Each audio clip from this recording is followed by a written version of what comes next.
Well, I have been awake since 4 a.m.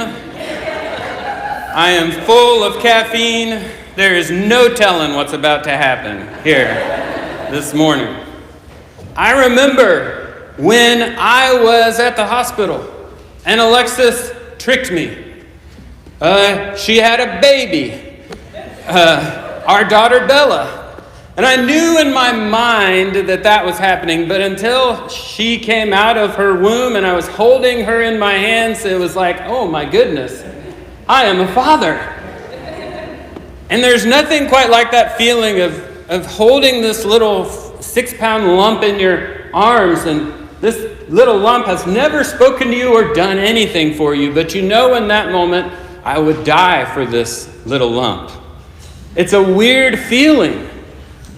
I heard the story once of some twins who were having a discussion in the womb.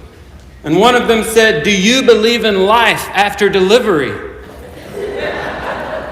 The other said, "Of course I do. There has to be something after delivery." And the first one said, "Nonsense. There's no life after delivery. The umbilical cord gives us all of the food and nutrients we need, and it's so short. How could it reach anywhere else?" And the second said, "Well, I don't know the answer to your questions, but I am certain when we're delivered, we will meet Mother."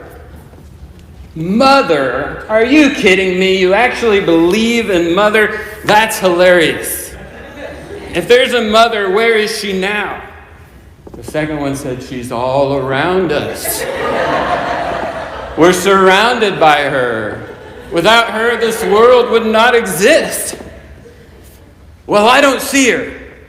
The second replied, "Well, sometimes if you can make yourself quiet enough, still your heart, your mind, you can feel her presence, and you can even hear her speaking to you from above."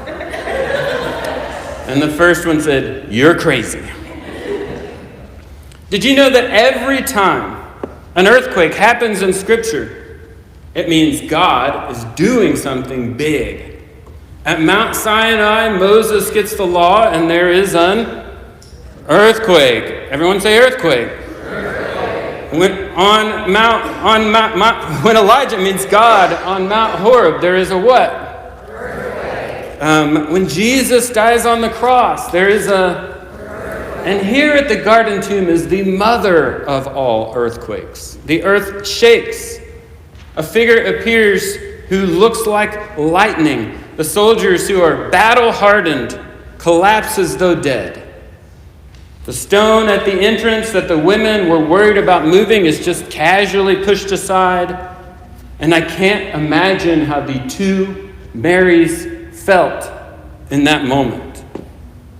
How would you feel seeing your friend beaten and killed by the Romans suddenly alive?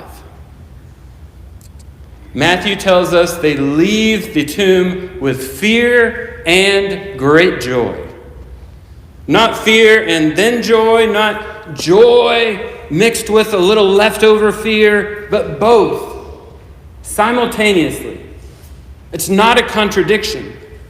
It's an honest description of what it's like to stand at the edge of something new, a life-changing event.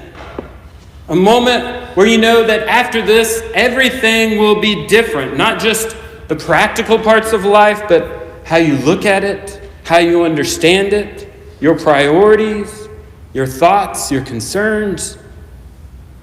These are moments like living in one place your entire life and suddenly moving to a new place.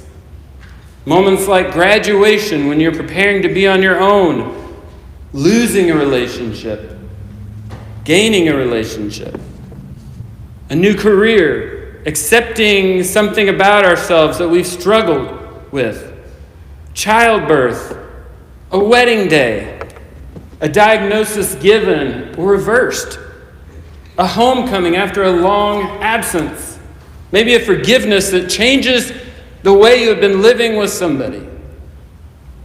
In all of those moments, there's a paradigm shift. fear and great joy live together.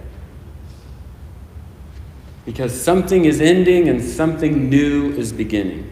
And the something that's beginning is so different, so much larger than you can comprehend. We all know this feeling. We've all had this feeling. But now take that and magnify it. This is what I think the two Marys felt at the tomb when they met Jesus. Not a vision, not a feeling or an impression. He was there. And they grabbed his feet. This is physical. The feet that walked the roads of Galilee, the feet that were washed with tears and anointed with perfume, the feet that were nailed to the cross. Matthew is clear, this is not a ghost. The gospel writer is not saying this is just a beautiful idea, but that this is a specific, world-altering event that's beyond our understanding. They came to anoint the dead, but instead they found themselves assisting with a birth. And this week it has struck me that every gospel story has different details about the resurrection. Every single one changes something. But every single gospel writer agrees that it was women who were at the tomb and who were the first to see Jesus alive. And it makes sense because in that culture, it was the woman's job to do the tender work of caring for the dead. And in that culture, it was also the woman's job to help deliver a baby. The Apostle Paul called Jesus the firstborn from the dead, the firstborn of the new creation. Something new is born from the darkness of the tomb. The earth is shaking as in labor. And who better to stand at the threshold that knows fear and great joy than these two women whose bodies probably knew what it meant when new life emerges from darkness. When I was a curate, and that's the $10 word for new priest, okay? When I was a curate, I was at St. Patrick's in Broken Arrow, and you're assigned when you're a new priest to work with an experienced priest. And we had a month where 3 members of our parish died. And Shelby said, let's go together so, I can teach you what this is like. And it's such a blessing and an honor to be invited into those sorts of moments with a family. And I have been in those moments where it's beautiful, it was expected, it's a 105-year-old after living a long, healthy life, and I've been in those moments where it's horrible and tragic and unexpected.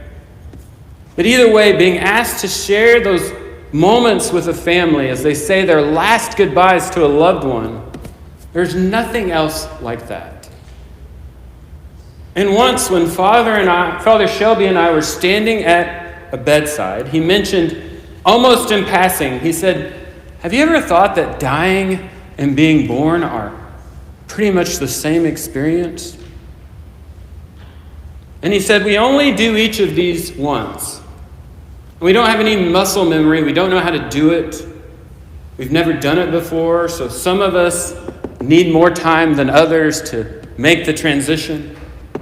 And he said, and both are about passing into a new world, a new reality, a new place. And he said, we believe this by faith. By faith. We don't know it. Shelby had never died and gone to heaven. If he knew it, it'd be called knowing. Knowing is something different than faith. Faith is what you do when you don't know. And I've carried that observation with me for years, and I've thought about it at every bedside of a dying person. But this year when I was reading Matthew 28 and preparing for this lesson, it hit me that Shelby gave me a theology of Easter. Because Easter makes the claim that the tomb is more like a womb. That what looks like an ending is actually a beginning. That the one who was the firstborn from among the dead has gone ahead of us into this new world. And we, like Mary and the other Mary, stand at the edge of that with fear and great joy. Because it's too big for us. Fear because it's larger than our categories. Joy because it's the best possible news. And we believe this, as he said, by faith. He didn't claim more, and neither should we. Easter is not proof. It's an earthquake. It's the Big Bang. It's something that's bigger than our categories. It's a birth no one expected. It's a new reality being received with fear and great joy. And notice, though, something that Matthew tells us that it's easy for us to rush past. When the angel speaks at the tomb, he says this, "Do not be afraid." The thing said more than any other thing in Scripture. And this is not reassurance, this is restoration. The women at that tomb ran to find the disciples, and to me that is just what faith looks like. Not just as we approach the end of our lives, but right now.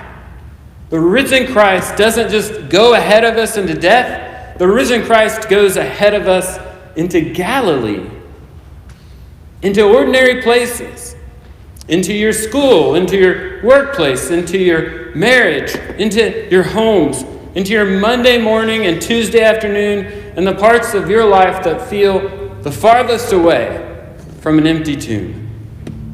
He's already there. And the first thing he asks is not for proof of your worthiness, but simply this: go and tell. The reason for the hope that is in you. This is Easter. Not just an empty tomb, not a philosophical claim about death, but the promise of finally seeing the face of the one who made you. Fear and great joy.